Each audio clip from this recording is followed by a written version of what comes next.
ጥሩ የአዲስ አበባን ስንጀምር እኔ አንድ ነገር ማለት ፈልጋለሁኝ ሰሞኑን የቦሌ ክፍለ ከተማ መጋቢት 15 ቀን በአዲስ አበባ ጉዳይ ላይ ስብሰባ ጠርቶ ነበር እዚህ አዲስ አበባ አካባቢ ለሚገኙ የቦሌ ክፍለ ከተማ ነዋሪዎች በአዲስ አበባ ጉዳይ ላይ እንወያይ ብሎ በጠራው እንትን ላይ የለጠፈው ፖስተር ትንሽ አነጋጋሪ ነበር ማለት የሆነ የቤተክርስቲያን ስዕል ከዛ በኋላ የተወካዮች ምክር ቤት ስዕል ነው ያለው ምን ማለት ነው ብሎ ሰው ተናግሮ ነበር ይሄ ኢስላሚክ ፎቢያ የሚለው እንትን በጣም ገኖ ነበር ተንጸባርቆበታል አው እና በርግጥ ስብሰባው የተከናወነ አይመስለኝም ቢሆንም ግን እንደዚህ አይነት ነገሮች ሲሰሩ ወይ ሁሉንም የሚያቅፍ ነገር ማድረግ ያባት ነው ካልበለዚያ ግን ሌላ ነገር ያስመስላል ከዚህ በፊት በፌስቡክ ላይ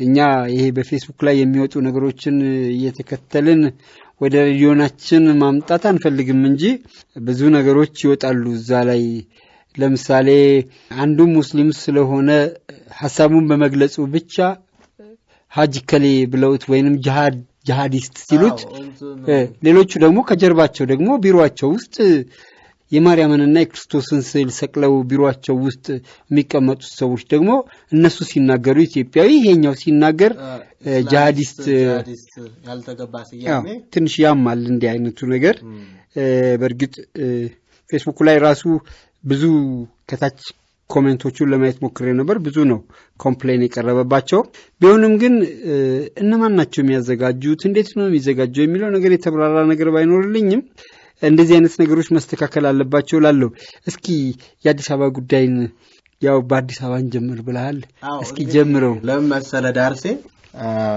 አዲስ አበባ የሁላችንም ቤት ነችና አዲስ አበባ ሙቀቷ ከፍ ሲል የኛ ሙቀት ከፍ ይላል በአንጻሩ ዝቅ ሲል የሷ ትኩሳት የኛም ትኩሳት ነውና ለዛ ነው ከአዲስ አበባ እንጀምር ያልኩ ሁላችንም የትኛውም የኢትዮጵያ ክፍል የሚኖር ዜጋ አዲስ አበባ ቤቱ ነችና የሷ ጉዳይ ያሳስበዋል ቀን ከሌት ያስጨንቀዋልና ለዛ ነው እንግዲህ ዳርሴ በመግቢያ ላይ እንዳልከው ስለ አዲስ አበባ ነው የምናወራው ስለ አዲስ አበባ የምናወራበት ምክንያቱም አዲስ አበባ የሁላችንም ቤት ነች የሁላችንም ንብረት ነች በሁላችንም ጥሪት በሁላችንም ወዝ በሁላችንም ላብ የተመሰረተች በኋላም ደግሞ የከተሜነት ቅርጽ ይዛ ከኢትዮጵያ አልፋ የአፍሪካ መዲና የሆነች ታሪካዊ ከተማችን ነች የተለያዩ አገራዊ መንግስታዊ ጉዳዮች የተከወኑባት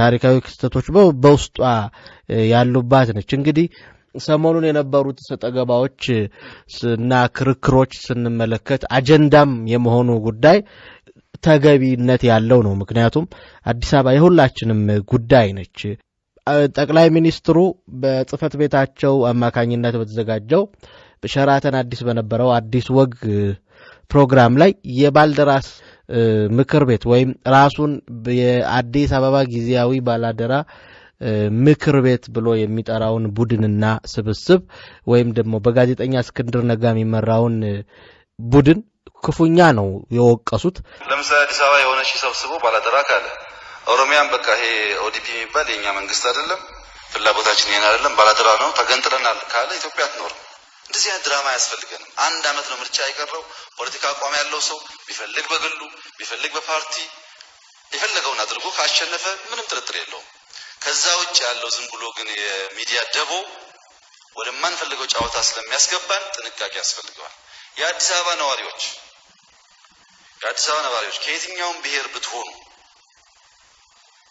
አሁን ያለው መንግስት መልካም ነገር ሲሰራ ደግፉት መልካም ነገር ካልሰራ ንቀፉት ነቅፋችሁት ማረም ካልቻለ በድምጽ በምርጫ ጣሉት ከዛ ውጭ ያለ ድራማ ተገቢ አይደለም ወደማን ፈልገው ነገር ያስገባናል ፕላስ የአዲስ አበባ ሰላምና ነጻነት ኦሮሚያም ሰላም ከሆነች አማራም ሰላም ከሆነ ደቡብ ትግራይም ሰላም ከሆኑ እንጂ አዲስ አበባ ብቻዋን የሆነ አምባሳደሮች ሹማ የሰላም ባለቤት መሆን አትችልም ምክንያቱም እዚህ ቡራዩ ይባላል ሰበታ ሱሉልታውና የሚባል ነገር አለ በጋራ ነው ሰላም የሚያስፈልገው እንጂ አንድ ሰፈር ሰላም አንድ ሰፈር ጦርነት መሆን የለበትም እና ትንሽ ዋይዝ ሆኖ ማየት ያስፈልጋል። ለዚህ አይነት ነገር ለምንድነው ትዕግስት የበዛው? እስር ሰለቸ፣ ግድያ ሰለቸ፣ ትንሽ መሸከም ስለሚሻል ኢትዮጵያ የሚያፈርስ ከሆነ ግን እሱ ቢሆን አይቀርም እሱ ቢሆን ወደዛ ድረስ የሚሄድ መሆኑን በግልጽ ማወቅ ያስፈልጋል። ጠቅላይ ሚኒስትሩ ወደ ስልጣን ከመጡ 1 አመት ሞልቷቸዋል። በዚህ 1 አመት ውስጥ እንዲህ አምርረው ያወገዙት አንድም ድርጊት የለም። ኢቭን ጥለዋቸው የመጡ የህወሓት ባለስልጣናትን በዚህ መመረርና መበሳጨት ውስጥ ሆነው አላወገዙምና ለሁላችንም አዲስ ነው የነበረው። የእሳቸው ማውገዝም ግን አዲስ አልነበረም ወይም ደግሞ ለምን ብለን እንድንጠይቅ ያደረገን ምክንያቱም የመንግስታቸውን ህጋዊነት ጥያቄ ውስጥ የሚያስገባ ነው። ህጋዊ አይደላችሁም የሚል ነው። ይሄ ደግሞ ከኦነግ ጋርም ጦርነት እንዲፈጠርና ወደ ጦር ግንባር እንዲሄዱ ያደረጋቸው ይሄው የሁለት መንግስትነት ጉዳይ ነው። ስለዚህ ራሱን የአዲስ አበባ ወኪል ነኝ ብሎ የሚጠራው ቡድን ህጋዊ አይደለም፣ አዲስ አበባን እየመራ ያለው ቡድን በህዝብ የተመረጠ አይደለም ነው ያለው።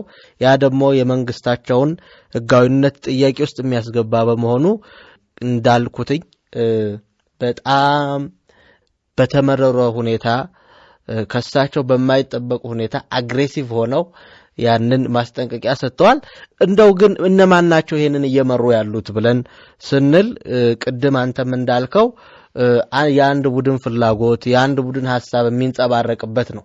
ለዚህ ባነሩ ምስክር ነው። ቤተክርስቲያን ሐውልቶች እና ልሙጡ ባንዲራ ነው ያለው።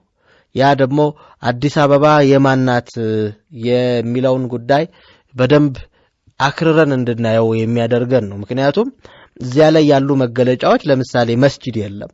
ለምሳሌ አንዋርን ብንመለከት በ1928 ነው አይደለም የተሰራው፣ በዚያ ገደማ ይመስለኛል የተሰራው። እነ በኒ መስጂድ አሉ 19 እስከ 28 እስከ 33 ባለው ጊዜ ተሰርቷል። ስለዚህ አዲስ አበባ ውስጥ የራሱ አሻራ አለው እና እንዲህ ያሉ ታሪካዊ ቦታዎችን ማስገባት ሲችሉ እነሱ ግን አሁንም የአንድ ወገንን ፍላጎት ማንጸባረቃቸው አግባብ አይደለም። እነሱም ከሚሉት ከነሱ መርህና ሐሳብ ጋርም የሚቃረን ነው። እነሱ ይያሉ ያሉት አዲስ አበባ የሁላችንም ነች፣ በተለይም ደግሞ የነዋሪዎቿ ይላሉ። አዲስ አበባ ውስጥ ሙስሊሞች አሉ። ስለዚህ የነዚህን ሙስሊሞች እምነት ከግንዛቤ ውስጥ ያስገባ መገለጫ ነው መሆን ያለበት። ስለዚህ አላስፈላጊ ጥርጣሬ ውስጥና ሌላ ጥያቄ ውስጥ እንድንገባ ያደርገናል። ሌላው እንግዲህ ኢስላሚክ ፎቢያ ያልከውም የሚንጸባረቅ ነው። ለምሳሌ አቶ ጀዋርን ብናነሳ የራሱ የፖለቲካ አቋም አለው፣ የሚያምንበት እምነት አለው። ነገር ግን ፖለቲካዊ አቋሙን ከሚከተለው እምነት ጋር አዛምዶ የሽብር ቀለም መቀባት አግባብ አይደለም። ለምሳሌ የኢትዮጵያን ፖለቲካ ሲዘውሩ የነበሩ ሰዎች 80% ወይም 90% ወይም ሙሉ በሙሉ የክርስትና ሃይማኖት ተከታይ ነበሩ። ስለዚህ እነሱን እኛ ከሃይማኖታቸው ጋር አላያያዝንም። ያጠፉት ጥፋት የበደሉት በደል የትየለሌ ነው። ነገር ግን እኛ ከሃይማኖታቸው ጋር አላያያዝንምና አሁንም ካለፈው ስርዓት መማር መቻል ይኖርብናል። እስልምና ሌላ ጉዳይ ነው፣ ኢትዮጵያዊነት ሌላ ጉዳይ ነው፣ ፖለቲካ ሌላ ጉዳይ ነው።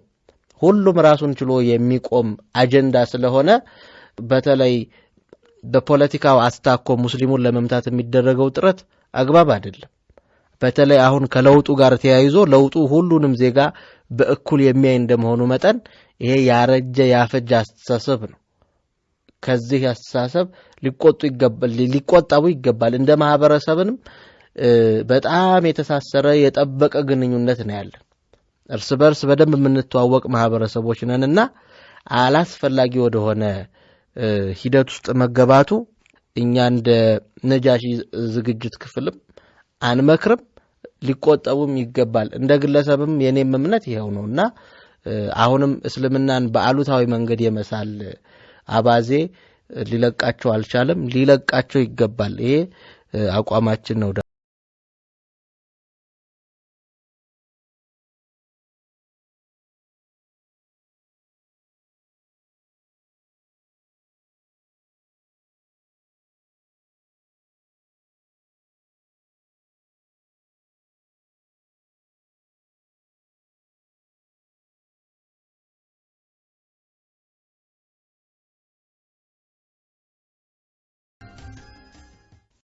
የተከበራችሁ አድማጮቻችን እየተከታተላችሁት ያላችሁት በየሳምንቱ ማክሰኞ ኢትዮጵያን በዚህ ሳምንት የሚለው በሬዲዮ ነጃሽ የሚዘጋጀው ፕሮግራማችን ነው። የሚቀጥለው ርዕሳችን ሰሞኑን የነጻነትና እኩልነት ፓርቲ የሚባል ተመስርቷል እና ምናልባት 107 ፓርቲዎች በቅርብ ጊዜ ነው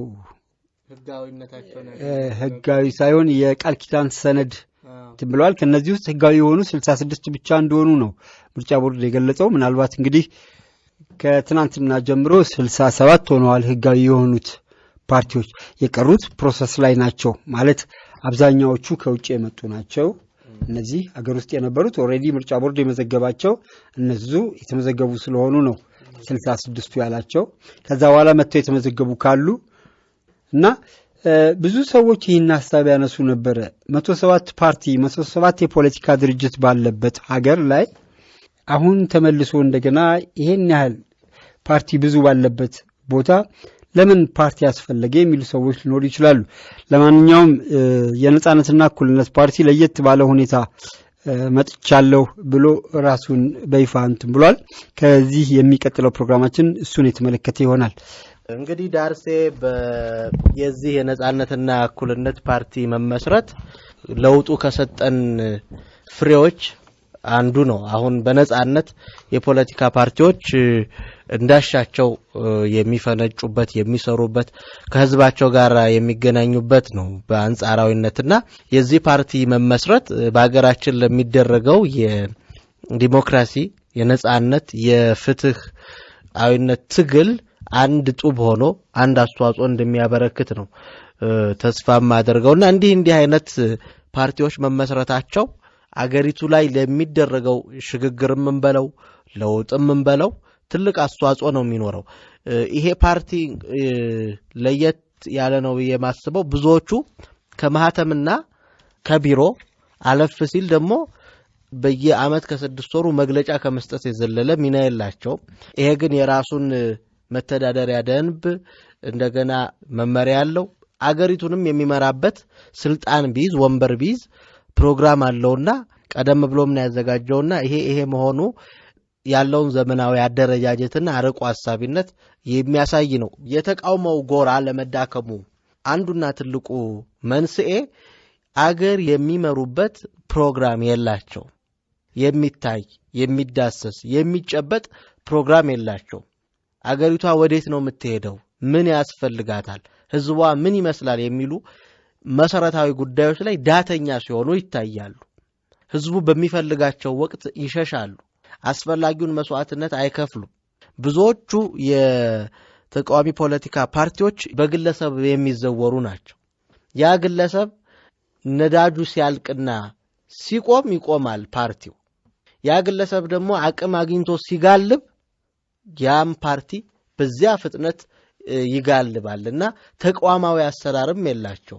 የቡድን ስራም ላይ እንብዛም ናቸውና ይሄ የነጻነትና የእኩልነት ፓርቲ እነዚህን ነገሮች እነዚህን ቀዳዳዎች የሚደፍን ፓርቲ ይመስለኛል። ዳርሴ ይበልጥ ደግሞ በቅርቡ መረጃው አለህና አንተ በእለቱ በመስረታቸው በጉባኤው መስረታ ወቅት ተገኝቼ ነበር ነጃሽን ወክዬ። እዛ ቦታ ላይ በተገኙበት ያዩዋቸው ነገሮች ትንሽ ለየት ይላሉ። አንደኛ ከየክልሉ የጠሯቸው የጉባኤው ተሳታፊዎች 150 ነበሩ። ከነዚህ 150ዎቹ ውስጥ አብዛኛዎቹ የክልል ሰዎች ሲሆኑ 1/3 በታች የሆኑት የአዲስ አበባና አካባቢው ነዋሪዎች ናቸው።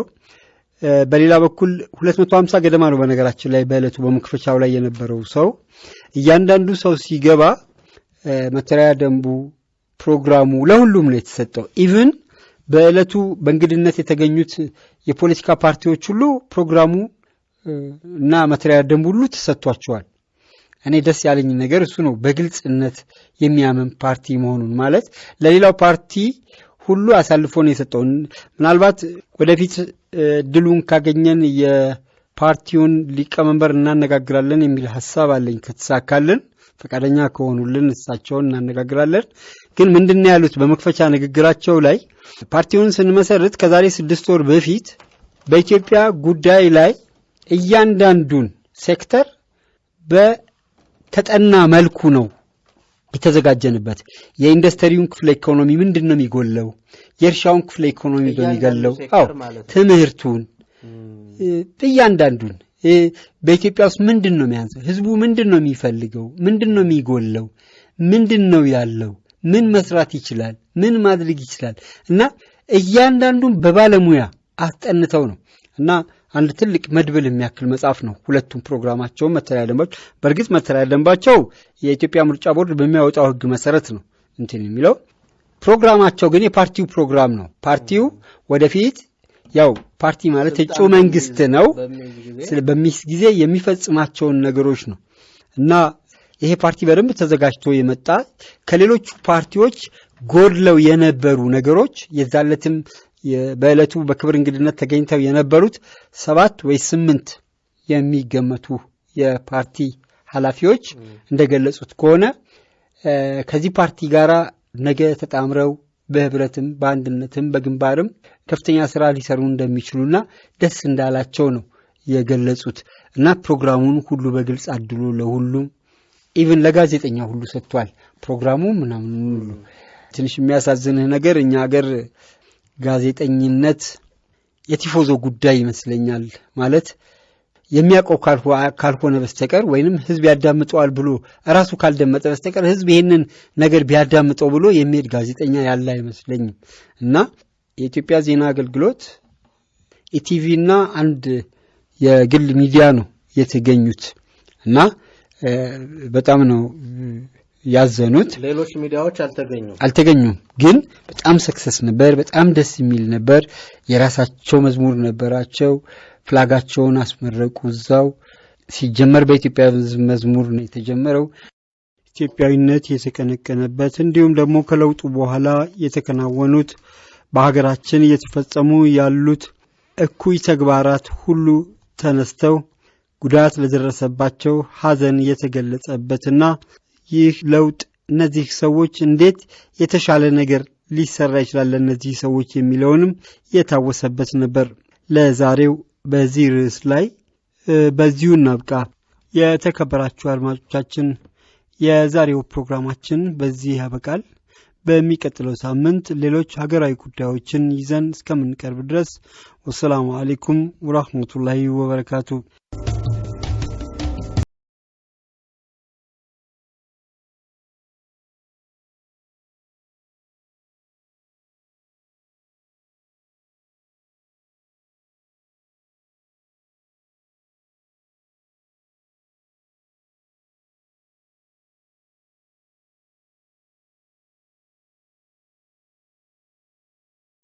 አድማጮች ከቆይታ በኋላ ተመልሰናል አሁን ደግሞ ቀጣይ የሚሆነው ፕሮግራማችን በሰይድ መሐመድ የተዘጋጀው በቢላሉል ሀበሺ ላይ ያተኮረ ዝግጅት ነው አብራችሁን ቆዩ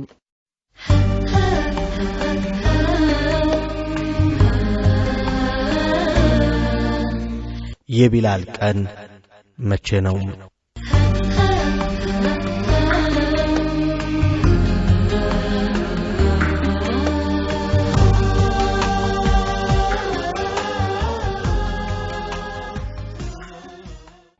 ታላቋና ስመጥሯ ቅድስት ሀገራችን ኢትዮጵያ በረጅም ዘመን ታሪኳ አያሌ ምጥ ጊዜዎችን አሳልፋለች በእነዚህ የሰቆቃ ጊዜያት ውስጥ አይሆንም የተባለው የሆነ ታምርና ትንግርት በበዛባቸው አደናጋሪ ጅንጉርጉር የታሪክ ሂደት ውስጥ አልፋለች በዚህ ሂደት ሀገራችን ወደቀች ሲባል እየተነሳች ፈረሰች ሲባል እየተገነባች ሀያል ታሪኳንና ማንነቷን ይዛ ዘልቃለች የዚህ መቆየቷ ምስጢር የታላቁ የነብዩ መሐመድ ሰለላሁ ዐለይሂ ወሰለም ሀበሻን ጠብቃት ባርካት የሚለው ብርቱ ጸሎት ይመስለኛል በርግጥም ሀገራችን የተጓዘችበትን እሾሃማ የታሪክ መንገድ ለተረዳ ሰው የዚህ ዱዓ ምንነት እንደ ፀሐይ ፍንትው ብሎ ይገለጽለታል ውዱ ነብይ እትብታቸው በተቀበረበት አፈር ፈጭተው ባደጉበት ወልደው ከብደው ወግ ማረግ ባዩበት የትውልድ ቂያቸው አይነህል አፈር ተብለው ዘመድ አዝማዶቻቸው ቤተሰቦቻቸው የኔ የሚሏቸው ተከታዮቻቸው አየሁ ሰማሁ የሚል ጠፍቶ ባውላላ ሜዳ ላይ ሲወድቆ እጇን ዘርግታ ቤት ያፈራውን አቅርባ በኋላም ይቁሪን ሽጭፍሮች አይኔን ግንባር ያድርገው ብለው የነጻነት አየር ካገኙባት የሀበሻ ምድር ነገር ጠምጥመው ሴራ ጎንጉነው ንጉስ ነጃሺን ደልለውና አዋክበው ወደ ጭቆናው ቤት ወደ መካ ሊሞልሷቸው ላይታች ሲሉ መገፋታቸውን መረገጣቸውን መናቃቸውን መመረራቸውን ተረድቶ ከጭቁኖቹ ከነቢ ወዳጆች ጋር ቆሞ እሱንና እስልምናን የታደገው የሐበሻውን ንጉስ ነጃሺ ነው።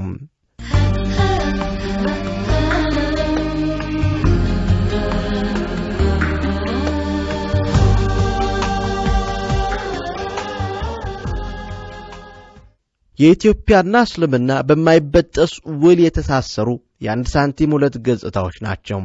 ሐበሻችን ለእስልምና ያዋለችው ውለታና በእስልምና ያላት ቦታ ልዩ ነው።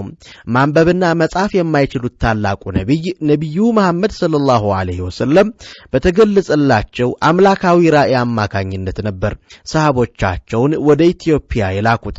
ነብዩ መሐመድ ለሐበሾች የተለየ ፍቅርና ከበሬታ ነበራቸው።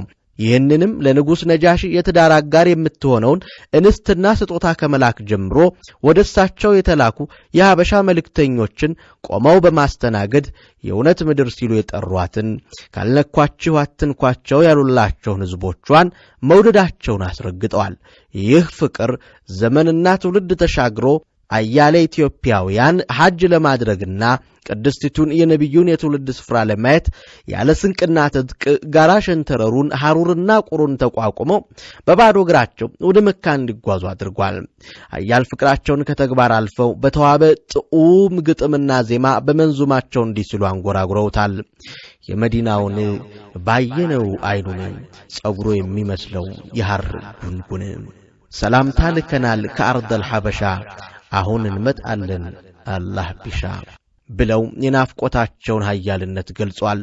ሐበሻችን ከመሐፀኗ ፈልቀው በእስልምና ታሪክ ውስጥ በግሉህ ከሚወሱ ፈርጦች ልጆቿ ነጃሺ፣ ኡሙ አይመን፣ ቢላል፣ አጧ አንስቶ ሐበሻን በክብር ማማ የሰቀሉ የእስልምናን ጓዳ ጎርጓዳ ጠርጥረው እስከ ፍጥርጥሩ የሚያውቁ ሊቃውንት መሻይኮችን አፍርታ ለዓለም አበርክታለች። እንዳለመታደል ሆኖ እኒህን የአገር ቅርስና ኩራት የሆኑ ባለውለታዎቻችንን ከማህፀናችን እንዳልፈለቁ ታሪካችንን በደም እንዳልጻፉ ሁሉ ሕያው ታሪካቸው ትቢያ ለብሰው አስተዋሽ አጥቷል፣ ነጋሪ አጥቷል፣ ተናጋሪ አጥቷል። እኒህን ሕያው የእውቀት ቀንዲሎች መዘከርና ማስታወስ ባንችል እንኳ አንድ ለናቱ የሆነውን በካዕባናት ቆሞ ዘረኝነት ጥዩፍ መሆኑን ያወጀውን ያን ጥቁር ልዑል በመረዋ ድምጹ ወደ አላህ ነው ያለውን የሐበሻውን ልጅ ቢላሉል ሐበሽን ለክብሩ የሚመጥን ዝክር አለመኖሩን ሳስብ በገዛ እጃችን ብሔራዊ ውርደትን ለመከናነብ የፈቀድን ይመስለኛል። የነጻነት አርማችን የሆነው የትናንቱ ሎሌ የዛሬው ልዑል ቢላልን ባሰብኩት ቁጥር ጥቁር የመሆን ኢትዮጵያዊ የመሆን ኩራት በመላ ሰውነቴ ሰርጽና የሚይዘውን የምጨብጠውን አጣለው። የኡሁድን ተራራ የሚያለው ኩራቴ ትከሻዬን አስደግድጎት በቅጡ መራመድ ይሳነኛል። ደስታው ያብረከርከኛል። አያሌ ሐሳቦች በአእምሮዬ ጓዳ እየተርመሰመሱ እንቅልፍ ይነሱኛል። ወዲህ ለነብዩ ያለው ኃያል ፍቅር፣ ወዲያ ደግሞ ኢትዮጵያዊ ኩራቱ፣ ተራራ የሚንድ ጽናቱ፣ ርዕስንቱ ሐበሻችን የምትታወቅበትን ጸያፍ የረሃብና የድንቁርና ታሪክ አስጥሎ የቅድስናን ዘውድ የደፋልን የክብርን ዙፋን ያጎናጸፈን ባለውለታችን ነው ልዑሉ ልጃችን።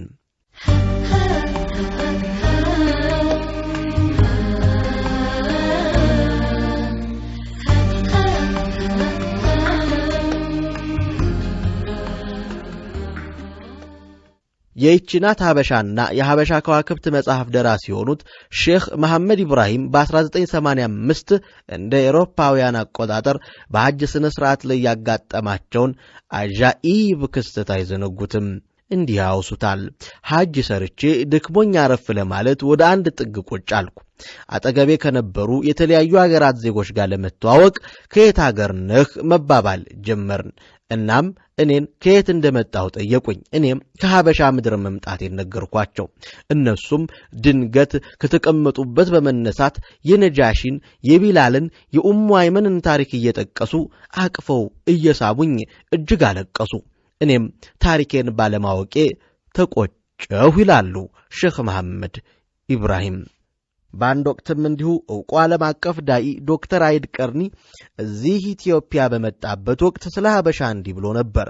ወደዚህ ወደ ኢትዮጵያ ከመምጣቴ በፊት አላህ የነብዩ እናት የሆኑትን የኡሙ አይመንን የቢላልን ሀገር እንዲያሳየኝ ሰላት ሰግጄና ዱዓ አድርጌን የመጣሁት ብሎ ተናግሮ ነበር። ዛሬ ለዚህ አበቁንን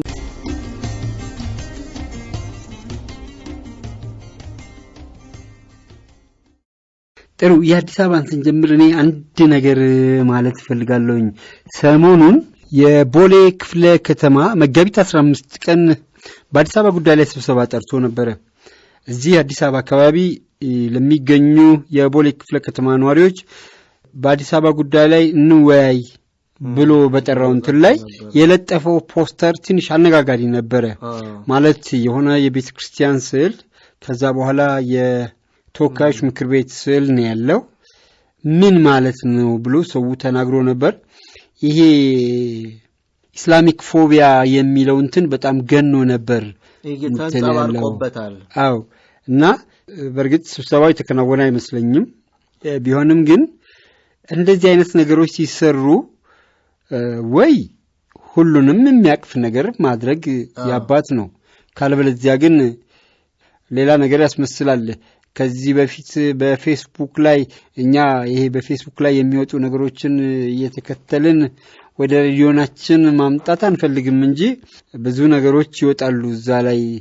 ለምሳሌ አንዱ ሙስሊም ስለሆነ ሐሳቡን በመግለጹ ብቻ ሐጅ ከሌ ብለውት ወይንም ጂሃዲስት ሲሉት ሌሎቹ ደግሞ ከጀርባቸው ደግሞ ቢሮአቸው ውስጥ የማርያምንና የክርስቶስን ስዕል ሰቅለው ቢሮአቸው ውስጥ የሚቀመጡት ሰዎች ደግሞ እነሱ ሲናገሩ ኢትዮጵያዊ ይሄኛው ሲናገር ጂሃዲስት ያልተገባ ሲያሜ ትንሽ ያማል እንዲህ አይነቱ ነገር። በርግጥ ፌስቡክ ላይ ራሱ ብዙ ከታች ኮሜንቶቹን ለማየት ሞክሬ ነበር። ብዙ ነው ኮምፕሌን የቀረበባቸው። ቢሆንም ግን እነማን ናቸው የሚያዘጋጁት እንዴት ነው የሚዘጋጀው የሚለው ነገር የተብራራ ነገር ባይኖርልኝም እንደዚህ አይነት ነገሮች መስተካከል አለባቸው ላለው። እስኪ የአዲስ አበባ ጉዳይን ያው በአዲስ አበባ እንጀምር ብለሃል። እስኪ ጀምረው። ለምን መሰለ ዳርሴ አዲስ አበባ የሁላችንም ቤት ነችና አዲስ አበባ ሙቀቷ ከፍ ሲል የኛ ሙቀት ከፍ ይላል። በአንጻሩ ዝቅ ሲል የሷ ትኩሳት የኛም ትኩሳት ነውና ለዛ ነው ከአዲስ አበባ እንጀምር ያልኩ። ሁላችንም የትኛውም የኢትዮጵያ ክፍል የሚኖር ዜጋ አዲስ አበባ ቤቱ ነችና የሷ ጉዳይ ያሳስበዋል፣ ቀን ከሌት ያስጨንቀዋልና ለዛ ነው እንግዲህ ዳርሴ በመግቢያ ላይ እንዳልከው ስለ አዲስ አበባ ነው የምናወራው። ስለ አዲስ አበባ የምናወራበት ምክንያቱም አዲስ አበባ የሁላችንም ቤት ነች፣ የሁላችንም ንብረት ነች። በሁላችንም ጥሪት፣ በሁላችንም ወዝ፣ በሁላችንም ላብ የተመሰረተች በኋላም ደግሞ የከተሜነት ቅርጽ ይዛ ከኢትዮጵያ አልፋ የአፍሪካ መዲና የሆነች ታሪካዊ ከተማችን